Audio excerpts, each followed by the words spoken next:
So I love that. Okay, we'll move to the next one. Angela, I'll go back to you because you mentioned earlier you had applied with a partner. You're also currently 8 months pregnant. I know everyone would love to hear what decisions you thought about as you were considering business school and planning your career and how you went about that process. Totally. Yeah, everyone can't see on here. I'm currently very pregnant. And so it's funny in person, that's a lot more obvious. But yeah, so when I decided to apply to my MBA, it was a joint decision with my partner at the time. At the time he was my fiance. That has a lot of implications about what schools you apply to. Are you willing to do long distance? That drives a lot of conversations. And so I think there was a whole period of, it was actually a terrible time because we were both wedding planning and applying to graduate school together. And so we're trying, it's like, we'd go back and forth between decisions on, okay, what cutlery should we have? Like, oh, do we like these tablecloths? And like, okay, like, how do we feel about Philadelphia? Like, what are we, what are the options here? And so family planning is also a big part of that. You're taking 2 years out of your career. There are financial implications. There are, exactly, a lot of people go to school to pivot. You don't necessarily know what you're pivoting to. That ambiguity can be really, really hard. And so I thought through, it was a really holistic kind of consideration of what do we want our future life to look like? And I actually think that was really healthy for us. And for me personally, to be able to say, okay, I've looked at this MBA on a variety, personal, geography, professional, financial, there's kind of all these verticals that you need to make this decision based off of. And I think a lot of it's actually really interesting. In a lot of my coaching, I would say 2+2 candidates are like, oh, I just want to go to this school because it's further out, and the implication of the immediacy is not as much there. Whereas I think as you get further to your career, a lot of those other verticals start to matter more. And so I would say just being really intentional about every single aspect of your life that the MBA is going to touch, which is really every single one, was a helpful process for me to go through personally. And Carla, I know you're a scholarship guru, and Sheree, you've mentioned kind of the cost of business school from an opportunity cost as well as just generally, but I don't know if either of you have a thought on the cost side of thinking through attending business school that you might have wanted to jump in on as well on this question. Yeah, I think for me, similar to Angela, I knew I wanted to do a master in public policy. I work in traditional finance now, but I always knew I had a passion for social issues. So, when thinking about my dual degree, that was a huge consideration, right? I'm going to spend extra time and extra cash flow on this second degree.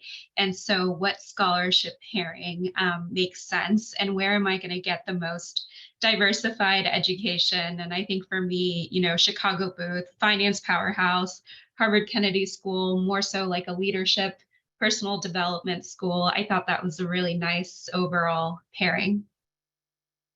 Yeah, and I think to kind of bring both Angela and Carla's points together, it's like when you're thinking about which school to go to or which ones to apply to, being really intentional and also like reflecting on what you want to get out of the experience after business school. Where do you want to be? It's okay if you don't know, but I think going in with a very clear hypothesis or many hypotheses that you'd like to test over your 2 years is probably going to set you up for success. And so for me, I want to try out entrepreneurship coming from tech. I want to see what it was like to be a startup founder, and then really going in and doing my own research on each of the schools and seeing what are the resources that they have to support that entire journey. And in my own research, I was really excited about the GSB location-wise. It's in Silicon Valley. It's close to all the VC firms, and they have like a lot of programs like Startup Garage, Lean Launchpad that you guys can search up online that can help facilitate that process of starting my own company. And of course, other schools have that as well, but it was definitely a big decision or big factor in my decision making. And I think lastly, to Carla's point about the opportunity cost of going to these schools and also doing that research, I think it's such a big financial cost that it's really worth it to do all the upfront research and knowing what you want out of the entire process early on. And so that kind of handles our next question a bit on what advice you would give women considering their MBA in terms of finding the right program to apply to.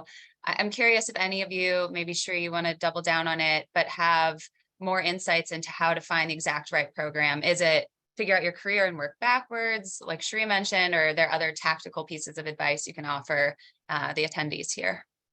Yeah, I mean, the hardest part, I think, of the application process is the self-reflection, and whether you're, 3 months out to like 3 years out, it does not hurt to start early, just to think about what you want to do. And these are really hard questions to ask yourself, like in 10 years, in 5 years, where do you see your career ideally? And then I think, like you said, Sandra, like working backwards, like what are the steps that I would need to do in order to get there? And what are the resources and things that I think I could get out of a business school experience that would help me get there? So it is a lot of self-reflection, and obviously working with a Leland coach, like these wonderful women we have on this panel, can definitely help you get there. And so you don't have to do it alone, but through those self-reflection questions, and then figuring out how they match up with each program. Like each school, and I'm sure we'll talk about it later on this panel, has a different vibe. Like like what are the alumni mostly focused on, and what does the school encourage students to go after in their career? And so seeing how that, like, very honestly and sincerely matches up with your own personal vibe and goals. Yeah, and one other point I want to really emphasize is speaking to alums of the schools really gives you a good idea from the horse's mouth, if you will, of what the programs offer and what might be a fit.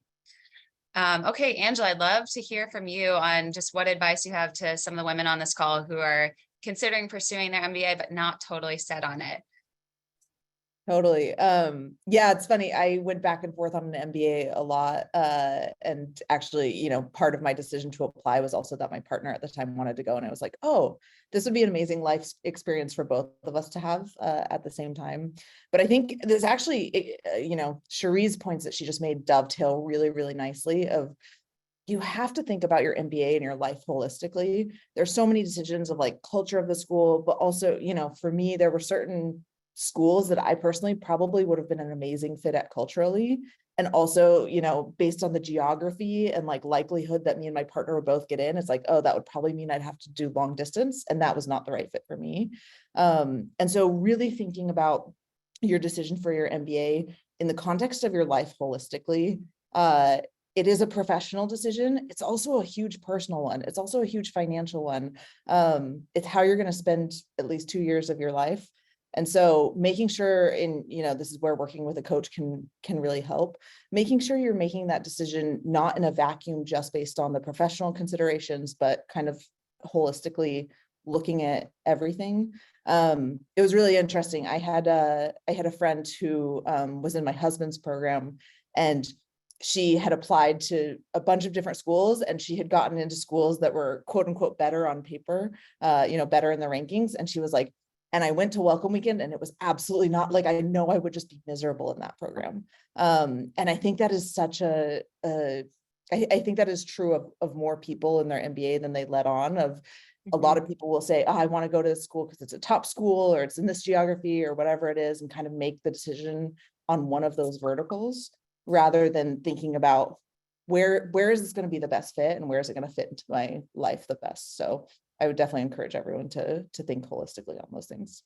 Yeah, I love all the advice so far. It's only 2 years of your life, but it's extremely formative, and you don't realize it until you're in it. And you're like, oh my gosh, should have thought more about this or worked with a Leland coach to figure it out. But I completely agree.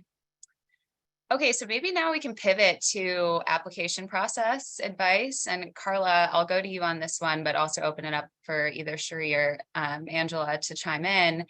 Do you think there are specific challenges that female candidates specifically face during the MBA application process, and how can they effectively overcome them? And I would say imposter syndrome is definitely one that we've gotten before. And, I work with a lot of clients on figuring that out. I feel it myself. So if you've experienced that, I'd love to hear thoughts on that as well. Yeah, so I would say that I don't know that there are specific challenges to the MBA application process that are idiosyncratic to it.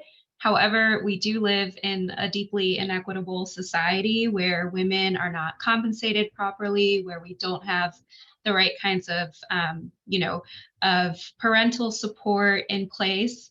And so I just kind of want to reframe this whole imposter syndrome idea where I feel it all the time too, but I would say, like, going back through my MBA application process, I wish I would have just given myself more grace and thought about, like, okay, systemically, why are women still underrepresented in the C-suite? Why are women, still catching up in terms of being 50-50 at certain MBA application or at certain MBA programs? And so I think for me, it would have been really beneficial to just have a little more grace with myself. And I was like, oh, I wasn't like assertive enough in that interview, or I didn't tout X, Y, and Z achievement enough. I think the self grace piece gets a little lost in the super intense application process. And so I would just encourage that for everybody.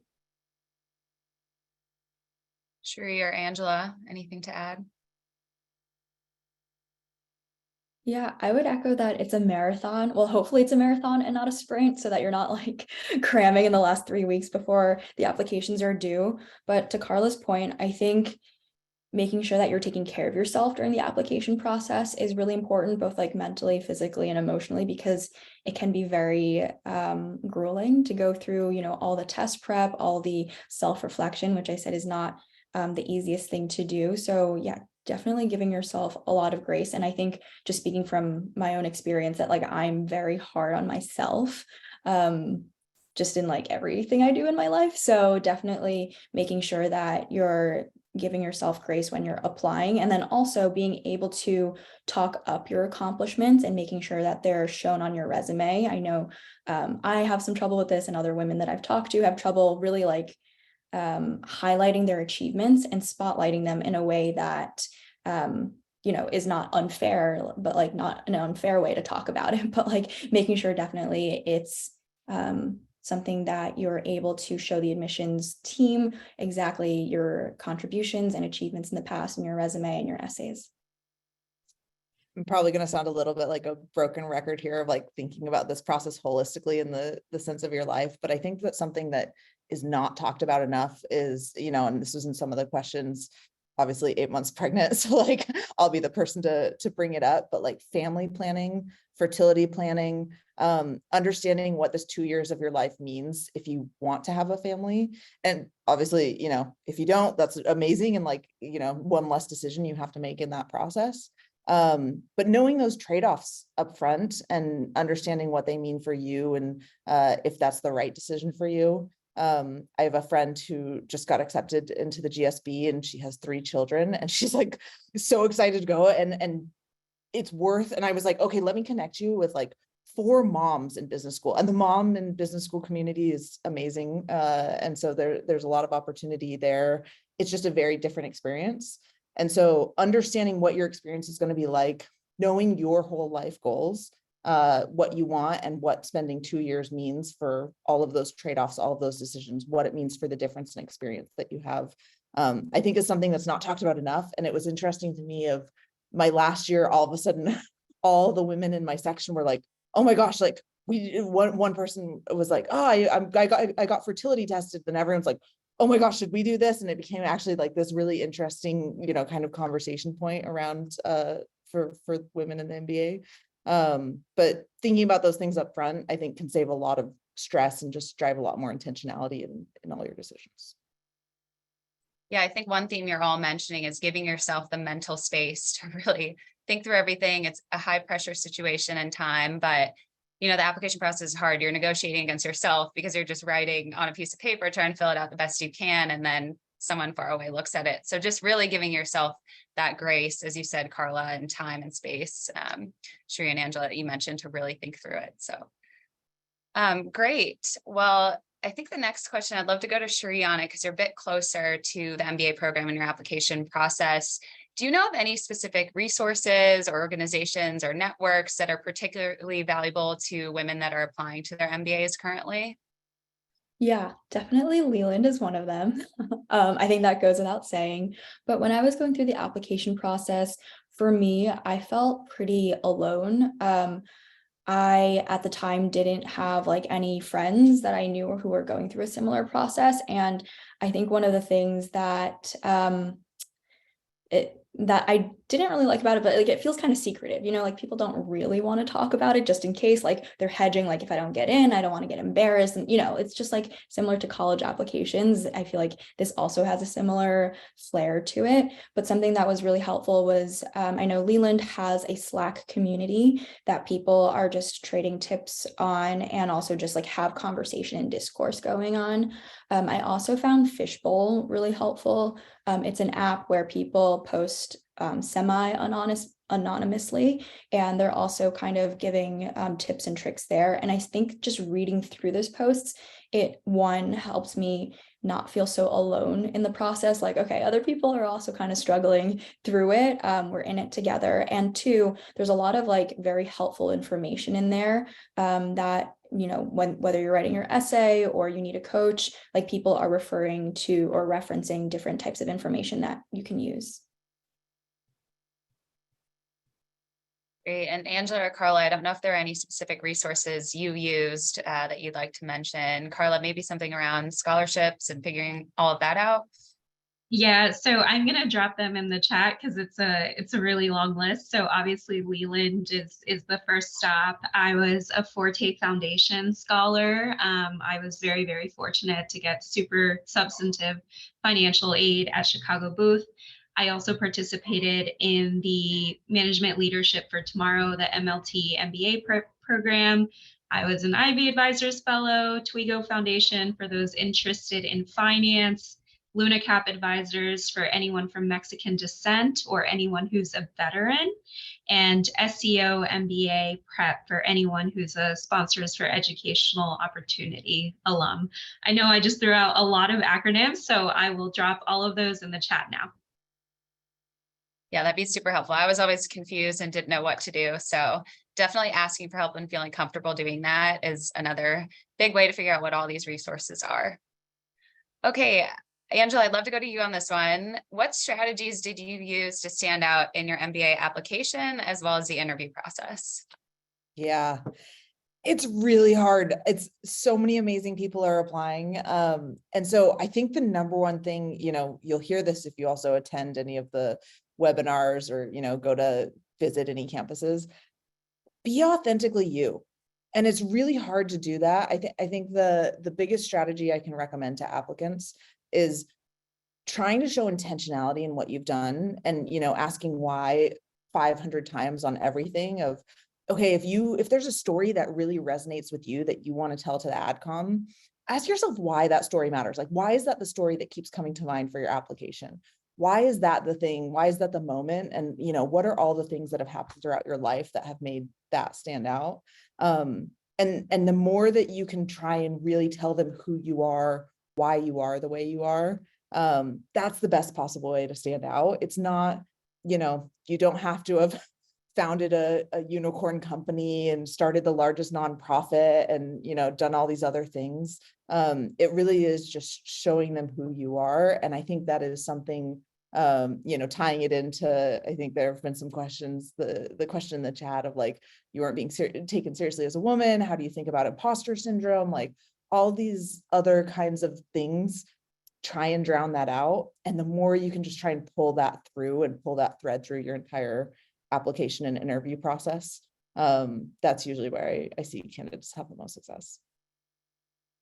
Sheree, maybe next to you, because I know GSB has the what matters to you most and why question. How did you think about standing out either in that exact essay or just in your entire application and interview process?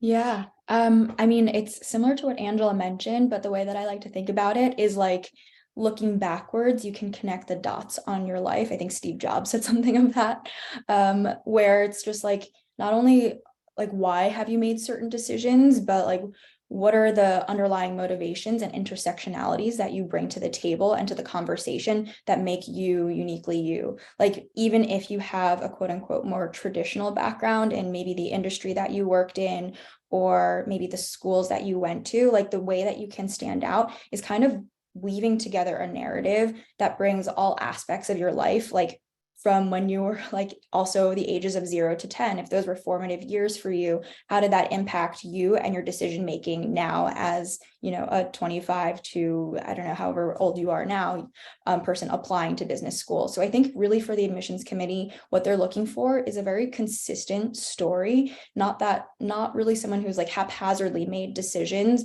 and jumping to one place or another place, but really like, even if you have done that, like what was your motivation in experimenting, etc. But they're looking for a very cohesive story of you as an applicant and also like a human being, what motivates you.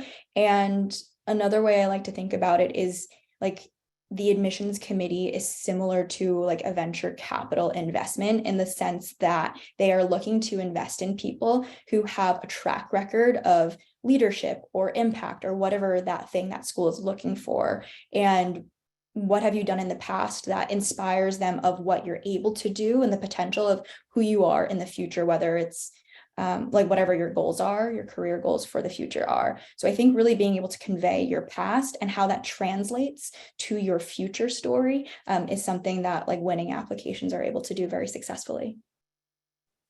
Yeah, I love that. Carla, as a finance professional going to Booth, which was, you know, very, very heavy in the finance and a great school for that. How did you think about this? Yeah, I would just say like piggybacking on what Angela mentioned, like there's really only one of you. So it's like, what story can you tell? What difference will you make in the class? And you know, for me, I grew up around people like me, and I was like, oh, surely, like, there's tons of like first generation Mexican American immigrants applying who came from like working class backgrounds and were just like really scrappy kids in public high school, you know, who then went on to college. And turns out, like, no, there's only only I could tell that story. Only I could tell the story of, you know, my mom being a migrant farm worker picking grapes here so that I could join her in the US from Mexico. And so even if you're like, you know, born and raised in Manhattan and come from like a very traditional family, like everyone has a story and you just need to figure out what yours is. Great. Kind of last one on this section. I'd love to hear from all of you. What is the best tactical piece of advice you would give to your pre-MBA self about the application process? I know we've talked about thinking about it holistically, but just one tactical piece of advice, whether it's start writing your essay in August before round one deadlines are due or what may it be. Sheree, I'll start with you on this one. I mean, that's very similar to what I would have said. I submitted my essays. They were due for HBS and GSB on January 4th and January 5th. I submitted them the day before for both schools. Would not recommend if you like save yourself the heartache, the headache, whatever it is. Like I definitely stressed myself out. I was like editing up until like the day before they were due. And so if you have the luxury of, you know, planning it out a bit more or having more time in the entire process, I would say definitely do that and do not end up in the situation that I was in. I was very lucky that it ended up working out for me, but looking back, I could have probably gone without like the gray hairs that I gave myself because of that. Angela? Number one piece of advice, hire a Leland coach.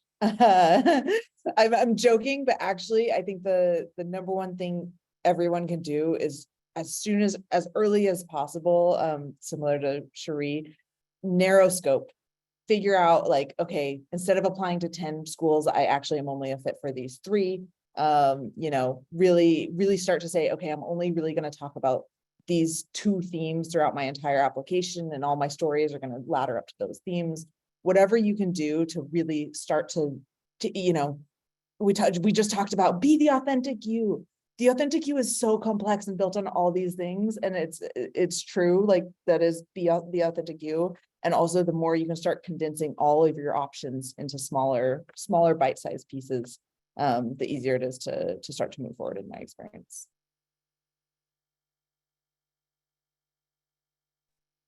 Carla, anything to add? just gonna +1, like give yourself time. Love it. Mine would be talk to an alum of the school as soon as possible. I think that's super helpful to get a real picture of what each school is beyond the brand name. Okay, so I know we're almost to time, so I have one more question for each of you. We're moving to a section about at your MBA and beyond. Shuri, I'll start with you just on this question. What resources does your campus have to help women and minorities succeed? And you could tell us about some opportunities you've had as well at GSB to get involved with those initiatives. Definitely. I think the one that stands out most to me is women in management. That's the one that I gravitate towards, like connecting the dots in my life, like women and communities of women have always helped me feel safe. I studied computer science in undergrad and was in women in computer science in that group in college. In my professional world, I was in women in product. And I think those spaces definitely, like, especially in more male dominated industries, have lent a lens of just like, how do we see the world as women, and what are our different takes on it, on our like careers and different ways we can connect with each other. And so I think women in management has been the most helpful resource on campus in that they put on a lot of events at Stanford. Even for, I think, Admitted Students Weekend, they had a couple of events for us to meet current students there and then also like connect with alums. Also, Stanford has conferences for women in management, and they've just done a good job of getting resources together and bringing the women on campus together. Yeah, and I would echo all of that to say all of the major programs have good initiatives in place. They're similar to the ones Shri described. So we encourage you to look those up or work with a Leland coach to figure out what exactly they are. Okay, Angela, going to you for the next question. What are the small or big things you've worked on personally to empower women both in business school and in their careers? Yeah, I mean, ultimately, I was involved in women in investing and women in tech, and I ended up helping found a club with. It was not a women focused club, but it was the founding group of us was for women, and so I think exactly what Shuri was just saying. There's so many opportunities to kind of talk to like-minded women, and that is actually I think that is an unsung value of the MBA. Is oftentimes you can feel really isolated as a woman in male dominated careers, and coming to an MBA program that does have a bunch of other like-minded women and creates a lot of community around them can be just this amazing thing. And I'm trying to think from my personal experience, but I can't think of anyone who left business school without some really, really tight female bonds. I think the ultimate thing though that going to business school as a woman allows you to do is give back and coach and like mentor other women throughout their careers. And so I think that is like the beauty is, okay, you now have this stamp on your resume that people are like, oh, you did this big important thing. And so being able to empower, being able to be in more senior leadership positions at work now, being able to empower more junior women professionally, just in more of a one-on-one kind of setting, is for me the most personally enriching thing that I can do, because you can really see the tangible results one-on-one. Doing all these other programs that we have, all the clubs, all the different initiatives are amazing to do those things at scale, which is probably arguably more valuable. But for me, being able to have those one-on-one relationships is probably the most rewarding. Yeah, I think everyone on this call can name one that has meant a lot to them. Okay, lastly, Carla, what are some actionable steps that women can take to set themselves up for success before, during, and after an MBA program? So I think this is colored by my experience, but I would just say, like, get the tests out of the way as soon as possible, whether it's the GMAT or the GRE. The MBAs are pretty test agnostic. I can tell you, I was writing my applications and still studying, and that was just like really, really not cute at all. You don't want to be in that situation. So start early, get the tests out of the way so that you can really focus on networking with admissions officers and on writing your personal narrative. I love it. Well, thank you so much to our panelists and everyone for attending. I'll shoot it back over to Leland for a final word, but we really appreciate the time and encourage you guys all to apply. Awesome. Thank you all so much. This was incredible. Sandra as the moderator, Cherie, Angela, and Carla, exceptional job as panelists. I learned so much from each of you, and I hope everyone in this room walks away feeling inspired and energized and excited to not only apply to business school, but to contribute to the world as a female and just bring all your unique strengths to the table. This is an amazing bunch of women, and I feel so honored to be in this circle. With that, just wanted to say thank you, everyone. A round of applause to them. Go book time with them on Leland. A lot of them mentioned what they can do to help you in your own process, if that's telling your story, bringing your narrative to life, just giving general advice, talking about school selection, whatever it may be. They are here to help you. And like Angela said, they want to pay it forward and help the next generation of applicants. So thank you, each of you, sincerely. And it is an honor to be working closely to each of you. With that, thank you for joining. Go sign up for Leland, sign up for Leland Plus. Thank you, Girlboss, again for co-marketing this event. And thank you, each of you on this call tonight for making time. And we hope you feel incredible and ready to go tackle your next ambitious goal. Thanks again, and good evening, everyone.